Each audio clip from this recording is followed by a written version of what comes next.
Alhamdulillah nahmaduhu wa nusalli wa nusallimu ala rasulil karim. Alhamdulillah, hadirin yang dimuliakan oleh Allah Subhanahu wa taala. Di dunia ini ada 270 negara di seluruh dunia ini. Dengan pertolongan daripada Allah Subhanahu wa taala, rombongan-rombongan telah bergerak di 270 negara di seluruh dunia. Ada rombongan atau jamaah 1 tahun, ada jamaah 7 bulan, ada yang 5 bulan, ada yang 4 bulan, ada yang 40 hari. Rombongan yang bergerak di seluruh dunia ini mengingatkan kita pada kehidupan para sahabat. Para sahabat telah bergerak ke seluruh dunia membawa agama, sehingga Islam telah tersebar ke seluruh dunia. Itulah kehidupan para sahabat.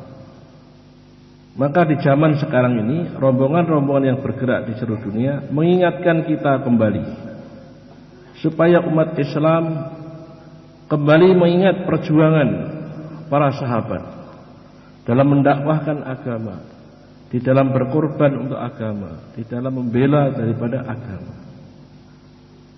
Yang mana pada saat beliau mengatakan, sekarang ini dianjurkan kita ini setiap hari supaya membaca kisah-kisah para sahabat tiap-tiap hari secara infirodi.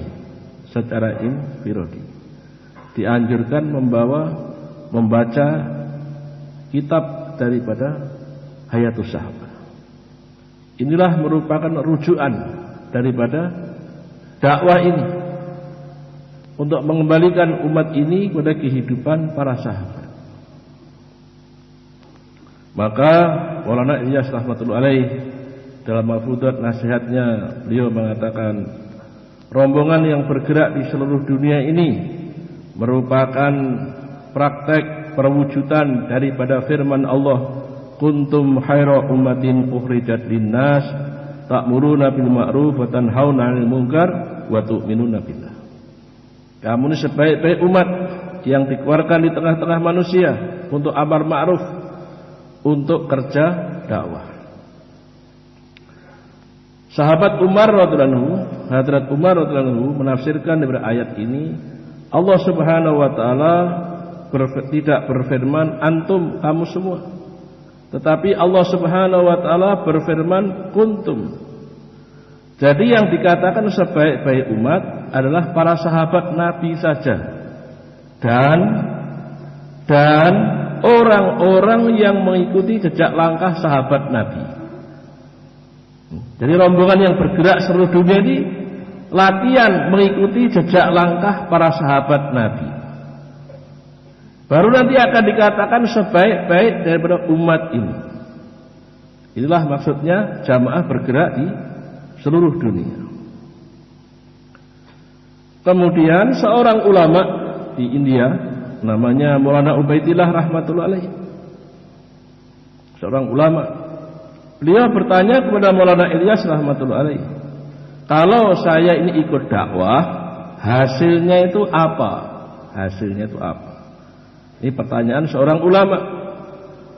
Maka Maulana Ilyas rahmatullahi menjawab dengan satu firman Allah Subhanahu wa taala, was-sabiqunal awwaluna minal muhajirin wal ansar walladzina tabauhum bi ihsan radhiyallahu anhum wa radwan. Orang-orang yang awal di kalangan sahabat, muhajirin dan ansar, dan orang-orang yang mengikuti mereka dengan baik, Allah akan ridha kepada mereka, mereka akan diridai oleh Allah Subhanahu wa taala. Beliau mengatakan, kalau begitu seumur hidup aku untuk dakwah. Satu ayat ini dibacakan, langsung istiqomah terus di dalam dakwah sampai beliau meninggal dunia tahun 89 di Nidam. Ini orang sejaman Syekh Ilyas. Ya. Satu ayat dibaca, maksud apa? Ridha Allah. Maksud adalah ridha Allah. Untuk mengikuti ridha Allah Subhanahu wa taala, untuk mendapatkan ridhanya Allah Subhanahu wa taala, mengikuti jejak langkah sahabat muhajirin. sahabat Ansor. Orang-orang yang mengikuti jejak langkahnya. Maka ini meniru. Kita keluar 4 bulan, 40 hari intikoli. Ini latihan mengikuti jejak langkah sahabat Muhajirin. Inilah maksudnya. Untuk apa? Untuk mendapatkan ridhonya Allah Subhanahu wa taala. Tujuan hidup adalah ridho Allah. Keridhaan Allah Subhanahu wa taala itulah tujuan kehidupan kita. Kemudian setelah kita keluar 4 bulan 40 hari mengikuti jejak langkah sahabat Muhajirin, kembali ke kampung halamannya, kembali kepada makominya, menghidupkan masjid-masjid, memakmurkan masjid-masjid. Ini latihan mengikuti jejak langkah sahabat Ansor. Maulana Umar rahmatullahi alaih di tengah para ulama, di tengah orang-orang Arab di Hidamuddin, beliau membacakan firman Allah Subhanahu wa taala, "Walladzina amanu wa hajaru wa jahadu fi sabilillahi walladzina awaw wa nasaru ulaika humul mu'minuna haqqan lahum maghfiratun wa rizqun karim." Orang yang beriman itu siapa? Orang yang berhijrah, berjuang, muhajirin, intikoli, keluar fisabilillah. Kemudian orang-orang yang memberikan tempat dan nusrah, itulah makomi, memakmurkan masjid-masjid, menjadi ansor-ansor, penolong-penolong agamanya Allah. Nusrah jamaah, memakmurkan masjid-masjid, itulah orang-orang makomi. Ya, makomi. Maka dijamin oleh Allah Subhanahu wa taala, ulaika humul mu'minuna haqqan, itulah orang yang benar-benar beriman. Kemudian Allah memberikan maghfirah, keampunan dan rezeki yang mulia. Sahabat ini manusia biasa, pernah berbuat salah, salahnya dimaafkan oleh Allah, diberi titel radhiyallahu anhum wa radwan. Untuk apa? Untuk contoh umat akhir zaman. Ya, kehidupan sahabat diabadikan dalam Al-Quran untuk contoh umat akhir zaman, supaya umat akhir zaman mengikuti jejak langkah para sahabat. Inilah maksudnya. Sebagai orang-orang ansor, yaitu makomi, memakmurkan masjid. Ini kehidupan yang diridhai oleh Allah Subhanahu wa taala. Maka dengan kerja dakwah ini, bagaimana umat ini memiliki keyakinan sebagaimana para sahabat. Inilah maksudnya. Bagaimana untuk mendapatkan keyakinan sebagaimana para sahabat. Maulana Sa'ad dalam nasihatnya, beliau mengatakan, supaya kita dapat keyakinan seperti para sahabat, ada 3 perkara. Pertama kali, setiap hari dakwah iman yakin hari-hari. Nah, ini kita buat dakwah iman yakin hari-hari. Maka di mahalah kita perlu dakwah iman yakin hari-hari. Di rumah kita perlu dakwah iman yakin hari-hari. Waktu keluar di jalan Allah perlu dakwah iman yakin hari-hari. Yang kedua, mujahadah. Karena fitrah dakwah ini mujahadah. Yang ketiga, doa menangis kepada Allah supaya Allah Subhanahu wa taala menyempurnakan iman kita, yakin kita. 3 perkara ini untuk memasukkan iman. Iman dibicarakan, caranya bagaimana memasukkan iman dalam hati.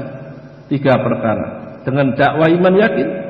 Yang kedua dengan mujahadah. Yang ketiga dengan doa menangis di malam hari, minta kepada Allah supaya Allah sempurnakan iman kita, keyakinan kita. Inilah yang tidak kita usahakan. Maka dakwah iman yakin harus kita buat hari-hari. Man amara bil ma'ruf wa nahaa 'anil munkar fa huwa halifatullahi fi ardihi wa halifatu rasulihi wa halifatu kitabihi. Barang siapa yang senantiasa amar ma'ruf nahi 'anil munkar, buat kerja dakwah, mengajak manusia taat kepada Allah dengan cara ini penting, dengan cara memakmurkan masjid-masjid. Ini cara ini penting, dengan dakwah, dengan cara memakmurkan masjid-masjid. Inilah dakwah dengan tertib kenabian. dengan cara memakmurkan masjid-masjid. Maka dia ini akan dijadikan khalifahnya Allah di buminya Allah. Maknanya dalam diri seseorang Allah Subhanahu wa taala akan memberikan sifat takwa, sifat tawadu, sifat qanaah, merasa cukup, sifat istighna, merasa kaya, sehingga tidak perlu melirik harta benda orang lain. Melirik saja tidak, apalagi kepingin. Itu sifat. Ya. Allah Subhanahu wa taala mengabadikan dalam Al-Qur'an, itulah sifat para sahabat. Sifat para sahabat diabadikan dalam Al-Qur'an, itulah sifat itsar. Wa yu'thiruna 'ala anfusihim walau kana bihim khasasah. Mereka lebih mengutamakan saudara muslim yang lain lebih daripada dirinya sendiri walaupun dalam keadaan penderitaan dan kesusahan. Maksudnya fikir umat, peduli pada umat, mencintai umat, khidmat kepada umat, berkorban untuk umat, peduli kepada umat, memikirkan umat. Itulah kehidupan para sahabat. Mencintai umat, berkhidmat untuk umat, korban untuk umat, mendoakan untuk umat. Doa untuk umat. Ini hari yang mulia yang hendak kita usahakan. Inilah sifat. Sifat ini akan didapatkan bila kita buat kerja dakwah iman yakin dengan cara memakmurkan masjid-masjid. Ya, cara memakmurkan masjid-masjid. Ini perkara yang sangat-sangat penting. Sehingga bertambah hari bertambah dekatnya kita kepada Allah Subhanahu wa taala. Barang siapa memperbaiki hubungannya dengan Allah, Allah akan perbaiki hubungan sesama manusia. Ya. Kalau hubungan kita tambah dekat kepada Allah, keadaan manusia umat akan diperbaiki oleh Allah Subhanahu wa taala. Ini maksudnya. Sehingga ukuran kita menjalankan agama bertambah hari bertambah dekat kepada Allah. Bertambah hari bertambah cinta kepada Allah. Bertambah hari bertambah rindu kepada Allah Subhanahu wa taala. Sehingga tidak terkesan oleh keadaan-keadaan dan suasana-suasana. Itu dai, itu orang yang beriman. Ya. Satu jamaah keluar 4 bulan di jalan Allah, keluar ke Irian, pulang membawa burung nuri. Nah, ini terkesan dengan burung. Ya. Satu jamaah keluar ke Kalimantan Tengah, pulang bawa tongkat dari hutan belantara Kalimantan Tengah. Ini keluar terkesan dengan apa? Tongkat. Ya. Ada orang yang keluar memberi pelana kuda karena senangannya kuda, terkesan dengan pelana kuda. Ada orang keluar beli klakson mobil, terkesan dengan klakson mobil. Jadi ini maksud kita keluar di jalan Allah bukan pada benda-benda. Bagaimana kenal kepada Allah, dekat kepada Allah, rindu kepada Allah, cinta hanya kepada Allah, kenal kepada Allah. Itulah maksudnya. Tidak terkesan oleh keadaan-keadaan dan suasana-suasana. Itu dai, itulah maksudnya keluar. Seorang ulama bertanya kepada Maulana Ilyas rahmatullahi alaih, Maulana, orang sudah tua kok suruh keluar 4 bulan. Bisanya itu apa? Orang sudah tua-tua begitu keluar 4 bulan itu bisanya apa? Maka Maulana Ilyas rahmatullahi menjawab, orang sudah tua keluar 4 bulan di jalan Allah, jauhlah khususi, jauhlah umumi, tersandung batu, mengucap ya Allah, ini sudah berhasil, ini doanya sudah makbul. Itulah maksudnya. Keluar di jalan Allah, jauhlah khususi, jauhlah umi, kesandung batu, aduh, belum berhasil. Ya. Ini maksud. Bagaimana doa makbul? Itulah maksudnya. Kenal kepada Allah, merasa dilihat oleh Allah, diawasi oleh Allah. Inilah maksud. Ya. Yang dilupakan oleh umat Islam. Jadi ini yang maksud bagaimana doa makbul, doa bisa menyelesaikan masalah. Ini maksudnya. Maka harus dilatih. Keluar lagi dan lagi untuk melatih. Supaya kita hanya terkesan dengan Allah. Terkesan dengan Allah Subhanahu wa ta'ala. Tidak terkesan dengan keadaan suasana di dunia. Tidak terkesan dengan makhluk. Tidak terkesan dengan benda-benda dunia. Seorang ulama memberitahu pada santrinya, mau saya tunjukkan dunia. Iya Pak Kiai. Maka santrinya diajak ke tempat sampah. Loh Pak Kiai, kalau diajak ke tempat sampah bagaimana ini? Iya, dunia ini berakhir di tempat sampah. Dunia ini berakhir di tempat sampah. Maka ketika tsunami di Aceh, bagaimana kota Banda Aceh jadi sampah? Sampah hotel mewah, sampah rumah mewah, sampah supermarket mewah, sampah mobil mewah, sampah manusia, sampah binatang. Kota Banda Aceh dari tempat sampah. Baru teringat jamaah, oh benar kata Pak Kiai itu. Ya, dunia itu adalah sampah. Ya. Fitrah manusia terkesan itu fitrah normal. Manusia terkesan dengan benda-benda dunia itu normal. Tapi harus ingat, jangan sampai terkesan terus-menerus. Itu nanti berakhir di mana? Sampah. Akhirnya kesan tertarik itu jadi hilang. Sehingga orang beriman tidak tertarik dengan benda-benda dunia. Demikian juga Hadraji ketika akan mengirimkan jamaah ke Amerika, maka diberikan nasihat, nanti kalau kamu sampai di Amerika, di kota New York, kamu terkesan dengan bangunan-bangunan yang mewah dan tinggi. Kamu harus berpikir, itu bangunan sebelumnya apa? Tanah. Nanti kembali jadi apa? Tanah. Maka kesan tertarik itu jadi hilang. Itu nasihatnya Hadraji. Normal, tapi harus berpikir. Berakhir di mana? Tempat sampah. Kemudian Pak Kiai memberitahu pada santrinya lagi, mau saya tunjukkan raja-raja di dunia ini. Ya Pak Kiai. Santrinya diajak ke kuburan. Loh Pak Kiai, kok diajak ke kuburan bagaimana ini? Semua raja-raja di dunia, semua orang berpangkat di dunia berakhir di kuburan. Ya. Maka dai tidak tertarik dengan pangkat-pangkat dunia. Itu dai. Ya. Karena dai itu calon raja-raja di surga. Itu dai. Ya. Raja dunia 5 tahun. 5 tahun ini cuma 5 menit. Raja kok 5 menit. Apa itu? Main-main. Tipu daya. Maka dai tidak terkesan dengan pangkat dunia, kebendaan di dunia. Hanya terkesan dengan kehidupan negeri akhir. Calon raja-raja di surga. Itu dai. Jadi pandangannya akan menuju pada akhirat. Tidak tertarik dengan benda-benda dunia. Ini dai.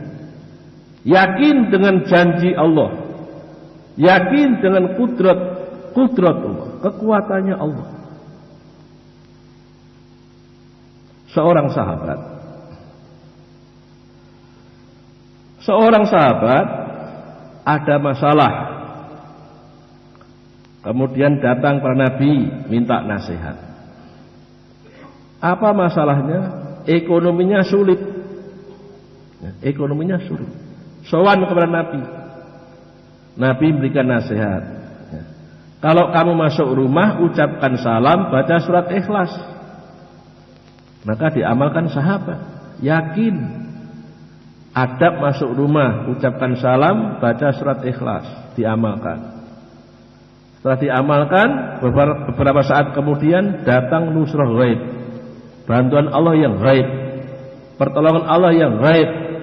Itu apa? Rezekinya barokah, ekonomi selesai.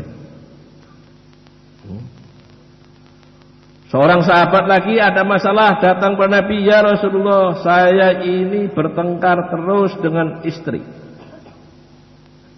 Masalah. Maka Nabi berikan nasihat, kalau kamu masuk rumah, ucapkan salam, baca sholawat, baca surat Ikhlas. Diamalkan sahabat, yakin dengan janji Allah, sabda Nabi, maka dipraktekkan. Ucapkan salam, baca sholawat, baca surat Ikhlas. Tidak lama kemudian datang bantuan Allah yang gaib, pertolongan Allah yang gaib. Bagaimana? Anak istrinya sudah rukun, baik. Ini bantuan Allah yang gaib. Jadi adab masuk rumah, menyelesaikan ekonomi, menyelesaikan kehidupan rumah tangga. Ekonomi jadi baik, rezeki jadi mudah, keluar rumah tangga jadi mudah. Ad-dinu yusrun, agama ini mudah, kehidupan jadi mudah. Kalau ikut cara Nabi, hidup jadi mudah. Kenapa orang Islam sulit hidupnya? Sulit ekonominya? Karena meninggalkan Islam itu sendiri, meninggalkan cara kehidupan Nabi. Ini hari ini yang telah dilupakan oleh umat Islam saat sekarang. Bantuan Allah yang gaib inilah, pertolongan Allah yang gaib ini yang dilupakan oleh umat Islam. Padahal Allah Subhanahu wa taala sudah berjanji memberitahukan kepada kita. Supaya apa? Supaya berdoa kepada Allah. Kalau kita disuruh berdoa, pasti Allah akan mengabulkan. Cuma kapan waktunya itu bukan mau kita, kehendaknya Allah. Ud'uni astajib lakum, mintalah kepada aku, kepada Allah, niscaya Allah akan mengabulkan. Bagaimana caranya? Wasta'inu bisabri wassalah, dengan sabar dan sholat. Ini caranya. Jadi ini yang akan menyelesaikan masalah. Bantuan Allah, kekuatannya Allah, pertolongannya Allah.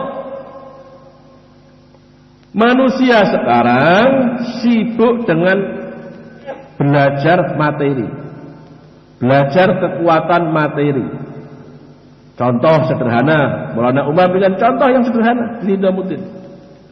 Manusia belajar ilmu pedang, sehingga tahu ilmu pedang, hebatnya pedang. Manusia takut sama pedang. Manusia belajar pertama kali belajar tongkat, tahu ilmunya tongkat, takut dengan tongkat. Yang lebih hebat dari tongkat pedang, belajar ilmunya pedang, sehingga takut dengan pedang. Yang lebih hebat dari pedang senjata, belajar senjata, takut dengan senjata. Yang lebih hebat dari senjata yaitu nuklir, belajar nuklir, tahu kekuatan nuklir, takut dengan nuklir. Ya, Maulana Yusuf rahmatullahi beliau mengatakan, manusia takut dengan benda-benda pedang, tongkat, pedang, senjata, nuklir, itu seperti takut dengan patung. Ya. Ini keadaan kondisi manusia sekarang. Lupa, manusia tidak mau belajar kekuatannya Allah, belajar kudratullah, belajar mendatangkan bantuan Allah yang gaib, pertolongan Allah yang gaib. Ini lupa. Nah, inilah yang harus dipelajari. Inilah namanya dakwah ala minhajin nubuwah, dakwah dengan tertib kenabian. Asasnya bantuan Allah, asasnya kudratullah, kekuatan Allah yang gaib bersama dengan kita. Warisan nubuwah, warisan kenabian itu mengajarkan umat supaya umat bisa mengambil manfaat langsung dari kudratullah. Manusia bisa mengambil manfaat langsung dari kudratullah, kekuatannya Allah, dan ini bisa. Inilah maksudnya dakwah yang telah dilupakan oleh umat ini. Contoh sederhana, seorang sahabat namanya Auf bin Malik radhiyallahu anhu telah datang kepada Nabi minta nasihat, ada masalah. Ya Rasulullah, saya punya anak lelaki ditawan oleh musuh. Apa nasihatnya? Kamu adalah tawajuh pada Allah, harap pada Allah, minta tolong kepada Allah. Kemudian kamu pagi dan sore banyak-banyak membaca la haula wala quwwata illa billahil aliyil azim. Dibaca sebanyak-banyaknya pagi sore la haula wala quwwata illa billahil aliyil azim. Tidak ada daya kekuatan kecuali hanya dari Allah Subhanahu. Dikerjakan. Maka nasihat Nabi dikerjakan oleh sahabat tadi. Tidak lama kemudian ketika diamalkan, anaknya yang ditawan di kampung halaman musuh yang menjaga, yang mengepungnya. Musuh-musuh yang menjaga, mengepung itu tiba-tiba tertidur semuanya. Kemudian tiba-tiba tali yang mengikat tangannya, tali yang mengikat kakinya lepas dengan kudrat. Talinya lepas dengan kudrat. Kemudian pemuda itu menaiki ontanya musuh. Ontanya musuh dinaiki, dipacu menuju ke Madinah. Begitu onta itu lari dari kampung halaman musuh menuju ke Madinah. Ketika onta telah keluar dari kampung halaman musuh, tiba-tiba semua kambing-kambing musuh ikut sama dia semua. Dalam riwayat yang lain dikatakan tiba-tiba semua unta-unta musuh ikut sama dia semuanya. Dalam riwayat yang lain dikatakan jumlahnya 2000 ekor. Terus ikut sampai ke Madinah. Begitu sampai di Madinah, pemuda ini jadi bingung, bagaimana ini? Sekian banyak kambing dan unta ikut sama dia, bagaimana ini? Akhirnya dia lapor kepada Nabi, bagaimana ya Rasulullah ini? Bagaimana ini? Bagaimana ini? Maka Rasulullah SAW melihat kejadian ini, maka Rasulullah SAW membaca firman Allah Subhanahu wa taala, "Wa may yattaqillaha yaj'alhu mahraja wa yarzuqhu min haitsu la yahtasib." Barang siapa bertakwa kepada Allah, bertawakal kepada Allah, meminta hanya kepada Allah, diberi dua jaminan. Satu, Allah selesaikan masalah, lepas dari musuh. Yang kedua, Allah memberikan rezeki dari jalan yang tak disangka-sangka, tidak masuk akal otak manusia. Apa itu? 2000 ekor kambing, 2000 ekor unta jadi miliknya pemuda ini. Dari tidak punya apa-apa, dari tawanan menjadi konglomerat, kaya raya. Coba, ini apa ini? Iman ini namanya, yakin ini namanya. Ini yang telah dilupakan umat Islam. Ya, umat Islam telah lupa dengan senjatanya. Wudhu senjata orang beriman, doa senjata orang beriman. Ini yang dilupakan umat Islam. Ya. Bagaimana wudhu senjata orang beriman? Wudhu itu sudah mendatangkan rezeki. Doa itu mendatangkan rezeki. Ya. Ini yang dilupakan oleh umat Islam. Nah, kita dakwah ini belajar perkara ini. Belajar iman, belajar yakin. Melalui amalnya Rasulullah SAW. Dengan amal Rasulullah SAW, maka keyakinan akan bertambah, yakin akan bertambah melalui amal daripada Rasulullah SAW. Bagaimana dengan dakwah bisa mengambil manfaat langsung dari kudratullah, dari bantuan Allah yang baik, dari pertolongan Allah yang baik. Syekh Abdul Wahab memberikan contoh yang sederhana. Barang siapa selepas maghrib dan selepas subuh, selepas maghrib dan selepas subuh membaca surat Ikhlas, Falaq, Nas 3 kali, ya, maka Allah akan mudahkan segala urusan-urusan dia. Membaca surat Ikhlas, Falaq, Nas 3 kali selepas maghrib dan selepas subuh infirad. Ini akan menyelesaikan masalah. Bukan uang menyelesaikan masalah. Bukan. Uang tidak bisa menyelesaikan masalah. Amal Rasul yang menyelesaikan masalah. Contoh sederhana, habis maghrib, habis subuh membaca surat Ikhlas, Falaq, Nas 3 kali. Ini yang akan menyelesaikan masalah. Contoh lagi, Syekh Abdul Wahab menganjurkan supaya kita banyak istighfar. La ilaha illa anta subhanaka inni kuntu minadz dzalimin. Dibaca 300 kali sampai 1000 kali. Ini yang akan menyelesaikan masalah. Masalah akan selesai. Allah akan hilangkan segala kesusahan-kesusahan kita dalam kehidupan sehari-hari. Segala kesusahan akan dihilangkan. Akan dimudahkan segala urusan-urusan. Amal ini menyelesaikan masalah. Syekh Abdul Wahab berpesan lagi supaya kita setiap hari baca doa Allahumma inna naj'aluka fi nuhurihim wa na'udzubika min syururihim 100 kali hari-hari. Maka Allah akan hancurkan semua bentuk kebatilan-kebatilan di permukaan dunia ini, dan ahlul batil akan datang kepada ahlul haq. Ya.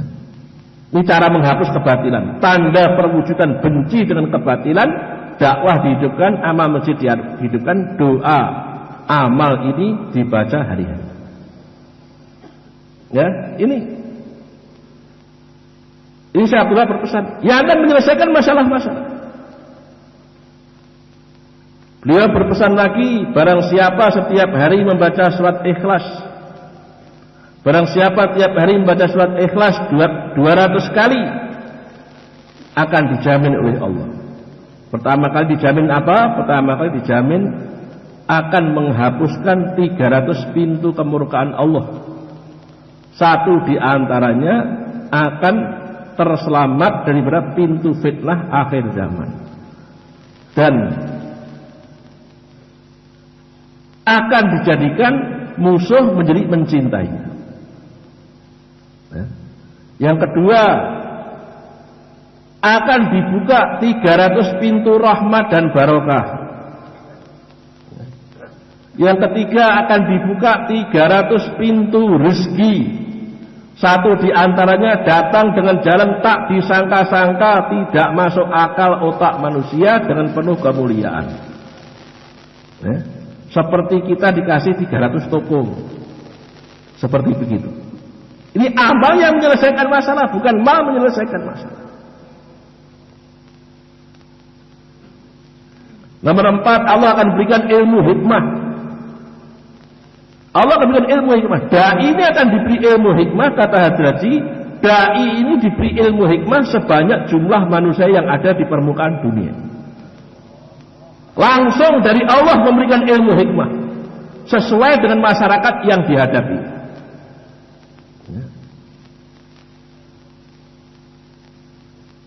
Yang kelima, akan diberi fadilah 2000 sholat nafil. Yang keenam, akan diberi fadilah 66 kali khatam Quran. Yang nomor 7, diberi fadilah 50 tahun dosanya diampuni. Nomor 8, diberi fadilah diberi 20 istana yang besar di surga. Yang istana itu terdiri 70.000 pintu. Setiap pintu 70.000 kamar, setiap kamar 70 bidadarinya. Ya. Istana dan isi-isinya komplit. Ya. Nomor 9, ketika meninggal dunia 110.000 malaikat menyolatkan jenazah. Yang nomor 10, yang terakhir, dicintai oleh Allah. Ya. Jadi bacaan surat Ikhlas itu menyebut kita dicintai oleh Allah. Maknanya menyebut kita dilihat oleh Allah. Ya. Bila surat Ikhlas itu dibaca, menyebabkan kita dicintai oleh Allah, kita dilihat oleh Allah, disayangi oleh Allah. Kalau kita dilihat oleh raja bagaimana? Kalau kita dilihat oleh raja itu bagaimana? Dicintai oleh raja itu bagaimana? Pasti segala urusan kita selesai semuanya. Yang melihat bukan raja. Yang melihat, yang menyayangi adalah Allah Subhanahu wa ta'ala. Raja di raja di permukaan alam semesta. Ini yang akan menyelesaikan masalah. Yakin amalnya akan menyelesaikan masalah. Ya, ini. Syekh Abdul Wahab berpesan lagi, setiap hari kita suruh baca Allahu latifum bi ibadihi yarzuqu may yasha wa huwal qawiyyul aziz. Surat Asy-Syura ayat 19.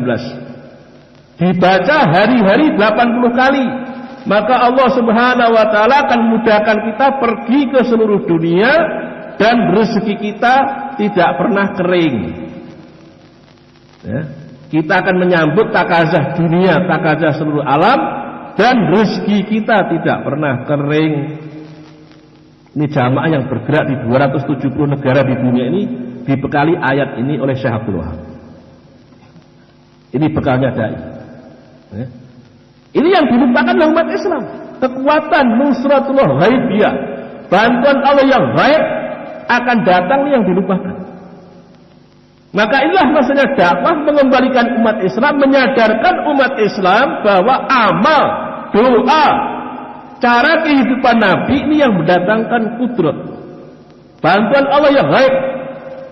Maulana Ahmad Lat, masih kita dari Nizamuddin, waktu Jurkudama di Temboro 2006 terakhir, Jurkudama Indonesia 2006 terakhir di Temboro sini, Pondok Utara sana. Nah, waktu bayan maghrib beliau menyampaikan begini. Dalam kitab Bukhari, nama-nama sahabat ahli Badar, bila disebut namanya, doanya makbul. Nah, ini tawasul dengan amal.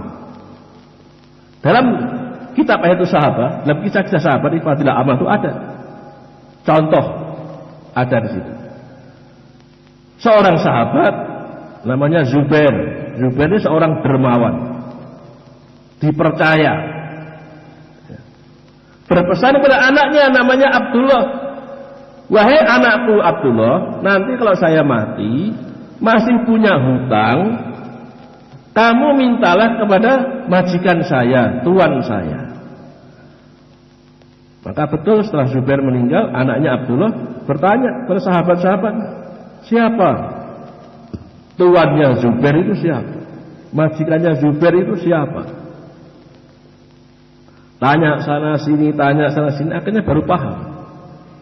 Anaknya Abdullah baru paham, ternyata tuannya Zubair siapa? Allah Subhanahu wa ta'ala. Maka Abdullah bin Zubair doa begini, ya Allah, Rabbnya Zubair, bayarlah hutang-hutang saya. Maka setelah doa begitu, semua hutangnya selesai semua. Ini tawasul dengan amal, nama-nama ahlu Badar. Ya, ini di Al-Quran, di kitab Al-Quran cetakan kudus, pojok ayat, ya, paling belakang sendiri, ya, itu ada nama-nama 313 Ahlul Badar. Itu ada namanya, ya, di Al-Quran cetakan kudus yang biasa dipakai oleh para hafidz Quran untuk menghafal Quran, pojok ayat itu. Maka di situ paling belakang sendiri ada nama-nama Ahlul Badar, supaya tahu semua hadirin, supaya tahu 313 nama Ahlul Badar dari kalangan Muhajirin, kalangan Ansor, ada semuanya. Ini jadi ini kekuatan agama, kekuatan yang gaib, bantuan Allah yang gaib telah dilupakan oleh umat Islam. Kita harus belajar lagi. Nah, dakwah ini mengajari, belajar, warisan nubuah, belajar mengambil manfaat langsung dari kudratullah melalui amal sunnah Nabi. Ini kehidupan para sahabat.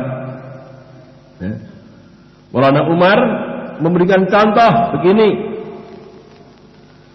Kehidupan para sahabat, Khulafaur Rasyidin, Abu Bakar, Umar, Utsman, Ali radhiyallahu anhum ajmain, kehidupan para sahabat ini kehidupan yang diridhai oleh Allah Subhanahu wa taala. Nah, maka kata beliau, mimbarnya Rasulullah itu tangganya 3. Mimbarnya Rasulullah SAW tangganya itu 3. Mimbar pertama, Nabi khutbah di mimbar yang pertama. Abu Bakar khutbah mimbar nomor 2. Umar khutbah mimbar nomor 3. Kemudian Utsman radhiyallahu anhu ajmain, para sahabat, Utsman khutbah mimbar yang pertama lagi, di mana Rasulullah SAW berkhutbah. Maknanya apa? Kata beliau, mimbar tangga 3 itu mengingatkan kita pada kehidupan pimpinan kita, kehidupan Nabi dan sahabat. Itu mimbar tangga 3. Itulah namanya mimbarnya orang Islam itu seperti itu. Mengingatkan pada Nabi dan sahabat. Itu mimbarnya orang Islam itu mengingatkan pada pimpinannya Rasulullah SAW dan sahabat-sahabat. Ya. Mimbar sekarang terbalik, ya, karena tidak tahu sejarahnya. Ya. Mimbar sekarang terbalik. Ya. Mimbarnya Rasulullah tangganya 3. Ini maksudnya supaya kita mengikuti pimpinan Nabi dan sahabat-sahabat. Itu maksudnya. Kehidupan para sahabat, khulafaur rasyidin, itu dibagi 2. Satu kehidupan takwa, yang kedua kehidupan fatwa. Apa itu kehidupan takwa? Apa itu kehidupan fatwa? Kehidupan takwa itu kehidupan yang terbaik dalam Islam, yaitu hidup sederhana. Hidup sederhana itu kehidupan yang terbaik dalam Islam, kehidupan yang paling top dalam Islam, yang terbaik dalam Islam hidup sederhana. Ya, itu kehidupan takwa. Yang nomor 2 kehidupan fatwa. Apa itu fatwa? Fatwa yaitu batas minimum syariat Islam membolehkan. Itu fatwa. Ya, tidak dilarang makan baik, pakaian baik, rumah baik, kendaraan baik, tidak dilarang. Tapi syaratnya harus menggunakan harta 4 perkara ini. Syarat. Ya, syaratnya harta menggunakan 4 perkara ini. Pertama kali prioritas harta digunakan dakwah menyebarkan Islam ke seluruh dunia. Ini pertama kali tertib menggunakan harta itu untuk dakwah menyebarkan Islam ke seluruh dunia. Nomor 1 penggunaan. Nomor 2 baru digunakan untuk ibadah. Contoh sholat, puasa, zakat, haji. Nomor 3 baru digunakan untuk akhlak. Contoh akhlak untuk hadiah, sedekah, fakir miskin, yatim, masjid, pesantren. Nomor 4 baru untuk keperluan hidup. Keperluan hidup manusia ada 5: makan, pakaian, kendaraan, perumahan, pernikahan. Ya. Ini namanya kehidupan fatwa. Takwa dan fatwa. Kehidupan takwa itu kehidupan kedua mertua Nabi, yaitu Abu Bakar dan Umar. Kedua mertua Nabi. Ya. Abu Bakar dan Umar. Itu hidup takwa sederhana. Kehidupan fatwa itu kehidupan kedua menantu Nabi. Menantu Nabi Utsman dan Ali. Nabi pernah menikahkan putrinya dengan orang yang paling kaya, paling takwa, paling zuhud, yaitu Hadrat Utsman radhiyallahu. Demikian juga Nabi pernah menikahkan putrinya dengan orang yang paling takwa, orang yang paling takwa, orang yang paling zuhud, orang yang paling fakir, yaitu Hadrat Ali. Kata Maulana Umar, beliau mengatakan itulah keindahan Islam. Islam itu indah. Ya. Kalau bisa hidup sederhana itu yang terbaik. Kalau hidup fatwa tidak dilarang. Makan baik, rumah baik, kendaraan baik tidak dilarang, dengan syarat harta digunakan 4 tertib ini. Ini namanya keindahan Islam. Ini namanya Islam itu indah. Itulah Islam. Mengatur kehidupan tertib di dunia ini. Itulah Islam. Ini Islam. Demikian juga di dalam pembagian harta, dalam pembagian ghanimah. Khalifah Abu Bakar dalam pembagian ghanimah itu mementingkan orang yang banyak kurbannya. Itu Islam. Hadrat Umar itu dalam pembagian ghanimah mementingkan orang yang punya nasab dekat dengan Rasulullah SAW. Sehingga Umar paling terakhir sendiri. Zaman Utsman mementingkan keluarga. Tiga-tiganya ini Islam. Kata Maulana Umar, tiga-tiganya ini Islam. Islam mengatur tertib kehidupan tiga-tiganya. Itulah namanya keindahan Islam. Kehidupan para sahabat dengan contoh. Jadi dakwah ini melatih umat supaya umat ini bisa mengambil manfaat langsung dari kudratullah. Dilatih seperti sahabat. Supaya kita memiliki sifat seperti sahabat, latihannya intikoli dan makomi. Keluar 4 bulan 40 hari. Yang kedua makomi, menghidupkan 5 amal masjid, memakmurkan masjid. Istilah murasaat, masjid sebagai tempat tarbiyah dan tazkiyah. Masjid tempat tarbiyah membentuk sifat umat seperti sahabat. Ya.